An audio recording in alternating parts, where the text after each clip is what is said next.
తాజాంశం చూస్తున్నాం. నల్లధనం వెల్లడికి కేంద్రం మరో అవకాశాన్ని ఇస్తోంది.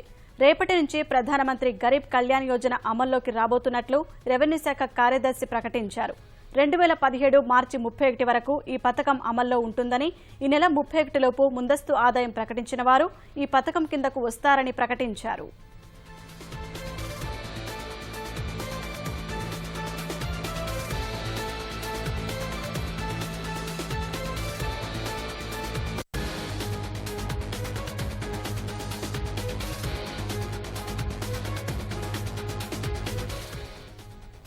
నల్లధనం వెల్లడికి కేంద్రం మరో అవకాశాన్ని ఇస్తోంది. రేపటి నుంచి ప్రధానమంత్రి గరీబ్ కళ్యాణ్ యోజన అమల్లోకి రాబోతున్నట్లు రెవెన్యూ శాఖ కార్యదర్శి ప్రకటించారు.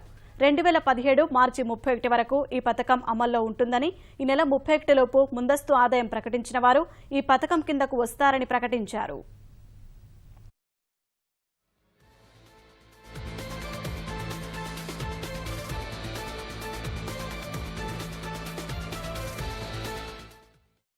एवरी काइंड ऑफ डिपॉजिट, छोटे से लेके बड़े तक की सब डिपॉजिट की इंफॉर्मेशन हमारे पास आती है। उसका हम डेली पृथक्करण कर रहे हैं और इनकम टैक्स डिपार्टमेंट को, ईडी को और बाकी जांच एजेंसियों को हम इंफॉर्मेशन ये पहुंचा रहे हैं। लोग भी जो बड़े बड़े काले धन को सफेद करने की कोशिश कर रहे हैं या काले धन को काले में कन्वर्ट करने की कोशिश कर रहे हैं, उनके बारे में हमको बताए और इसके लिए हमने एक स्पेसिफिक एड्रेस क्रिएट किया है। जो एड्रेस मैं देना चाहूंगा, ईमेल एड्रेस, जिसपे लोग हमको डायरेक्ट इन्फॉर्मेशन दे ताकि हमारा डिपार्टमेंट उन लोगों तक पहुंच सके। ये जो हमने ईमेल आईडी बनाया है उसका एड्रेस है blackmoneyinfo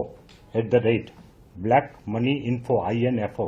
ब्लैक मनी का स्पेलिंग BLACKMONEYINFO@incometax.gov.in। सो ये सरकारी एक स्पेसिफिक ईमेल एड्रेस हमने क्रिएट किया है।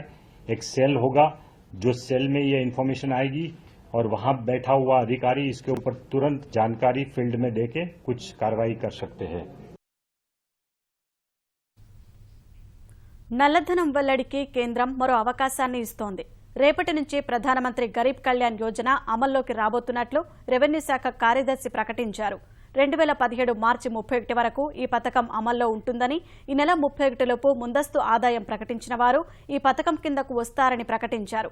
ఆస్తులు ప్రకటించకుండా దాడుల్లో పట్టుబడితే తీవ్రంగా వ్యవహరిస్తామని స్పష్టం చేశారు. ఎవరెవరు ఎంత మొత్తం డిపాజిట్ చేస్తున్నారో ప్రతిదీ నమోదవుతోందన్న హస్ముఖతియా అన్ని డిపాజిట్లపై పర్యవేక్షణ ఉంటుందని తేల్చెప్పారు. ఆధార్, పాన్ నంబర్ల ద్వారా ఆధారాలు సేకరిస్తున్నట్లు తెలిపారు.